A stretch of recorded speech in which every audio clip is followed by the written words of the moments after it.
everyone, I'm Elena. Welcome back to my YouTube channel, or if you're new here, welcome. In today's video, I want to do an in-depth testing and trying on of the e.l.f. Flawless Satin Foundation, or Flawless Finish Foundation, you might also find it that way. This foundation has been around for quite a while. It's been quite a few years, and I know there were a lot of videos made on YouTube about it a few years ago.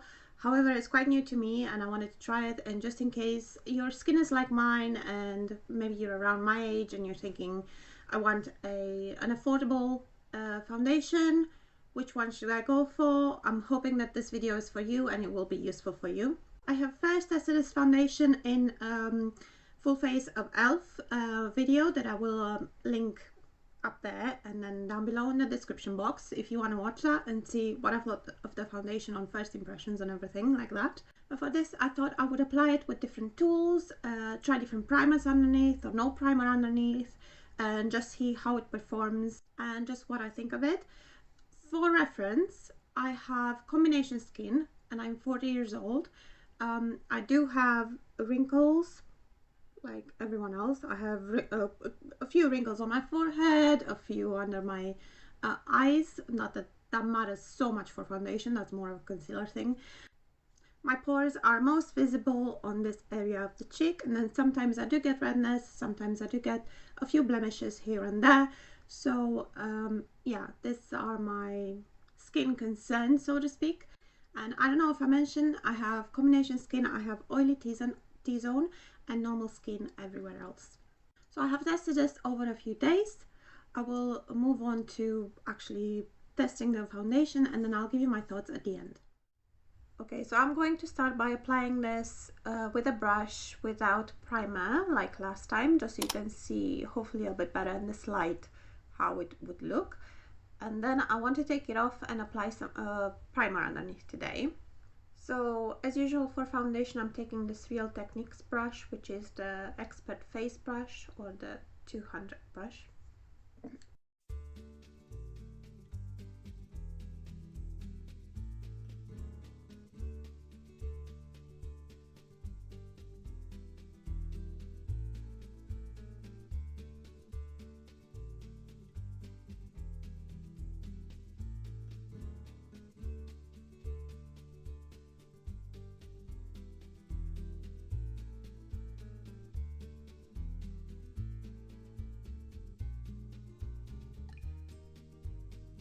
Okay, so I'm quite happy with this level of coverage right now. Let me get in a little bit closer.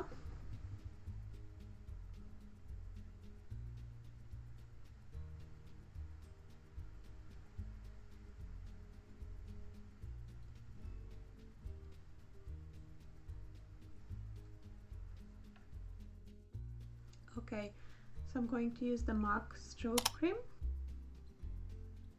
The shade that I have is Pink Light.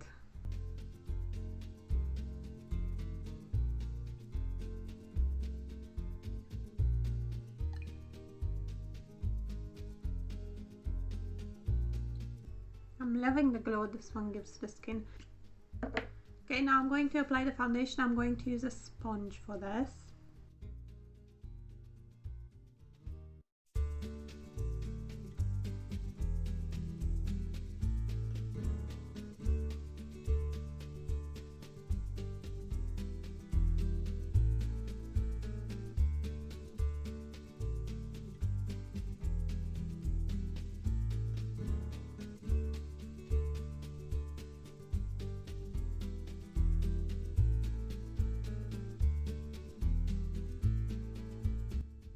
So let's show you first upon first application with this little concoction.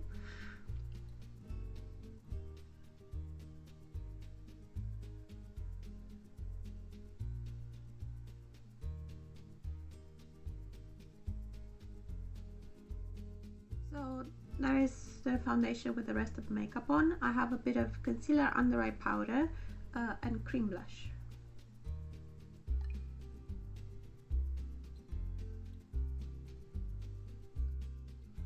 Okay, today I want to use the Luxie brush, which is the small dual fiber brush, brush number 524, and I want to try a smoothing and blurring primer, and I'm using the Smashbox Photo Finish Primer.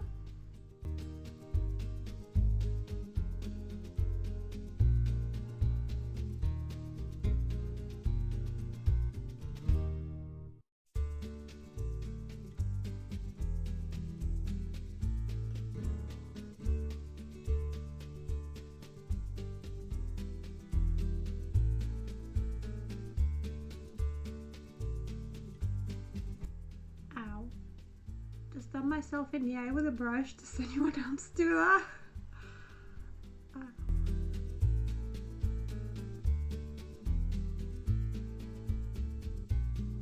Right, so the foundation is spilling a little bit there, but it's not because of the foundation or the primer, it's because of the eye cream that I had on before.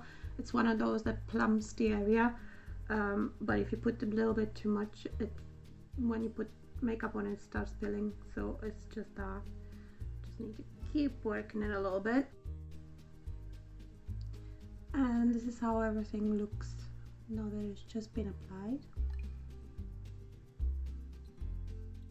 And there it is, my makeup all done. I'm wearing powder products on my cheeks today, bronzer, blush, and then cream highlight. And just like last time, I have concealer and under eye powder.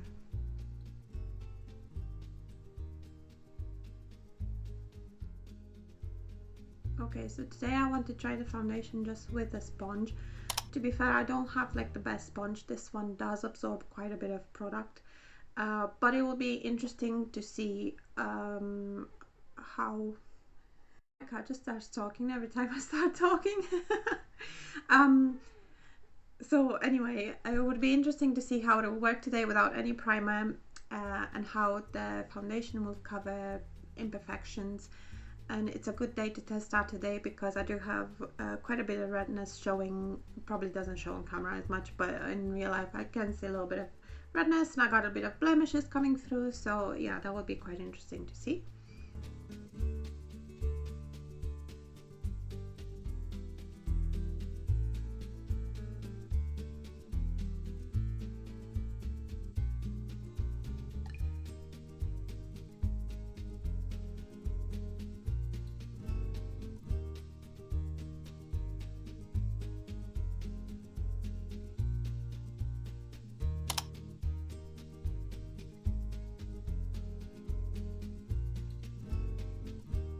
Okay, and this is my skin once everything is applied.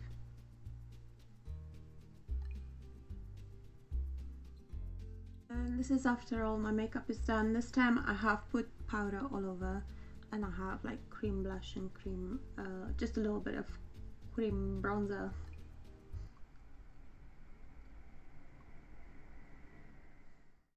Okay, so first, a few things about this foundation. The shade that I've used is Natural, and it comes in 39 shades. It costs £9 and you get 20 ml of product. So if you would get the standard 30 ml, it would be the equivalent of £13.50. I'm just going to read some things off the website. It's supposed to be a lightweight liquid foundation, naturally blends into skin and hydrates while you're at it. It has buildable, blendable color, semi-matte finish, improves uneven skin tone and texture, and key ingredients is glycerin, which is an ingredient to hydrate the skin. Oh, they say it's available in 40 shades. I must have miscounted, so sorry. Right, so for finish for me, I would say it's more matte than a satin, now that I've seen it in like natural light and everything.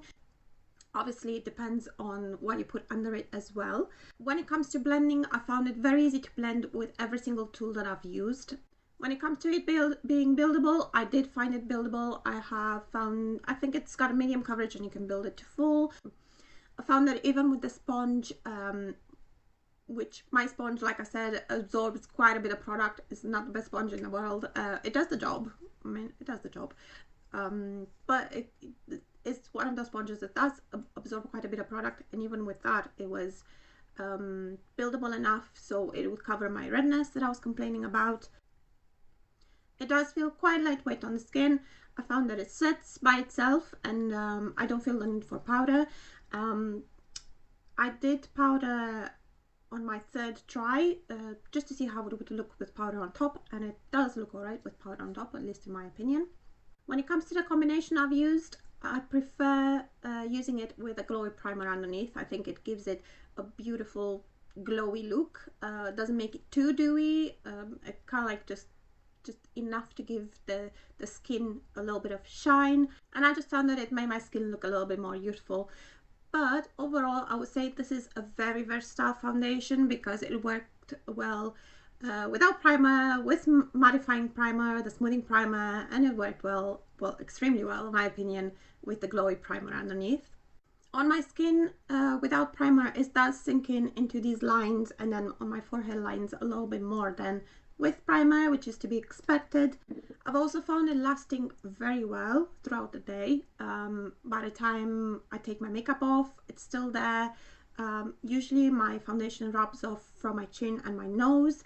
I did notice a little bit of rubbing off my chin, but that's because I do touch my chin a lot, but my nose is with the foundation was still there. And I guess if I do have a criticism for this foundation, it's probably because that it doesn't apply as well with the fingers, because I'm the type of person that likes applying things with the fingers and doing things fast, and then I can just wash my hands rather than just wash tools. But yeah, that's just because I'm lazy. Yeah, I'm lazy and I like easy things. But other than that, I think it's a pretty awesome foundation. And if you are around my skin type and you have kind of like my skin concerns, I think that you won't be disappointed with this and you'll really enjoy it. So that is my full in-depth review of this e.l.f. foundation. I do hope you found this useful. If you did, please let me know in the comments. I would love to hear your feedback. If there's anything that I could improve with these reviews, let me know. Don't forget to give this video a thumbs up if you did like it. Please check out my other videos and subscribe to my channel if you like what you see. It would mean so much to me. Thank you so much for watching all the way to the end, and I will see you in my next video. Bye!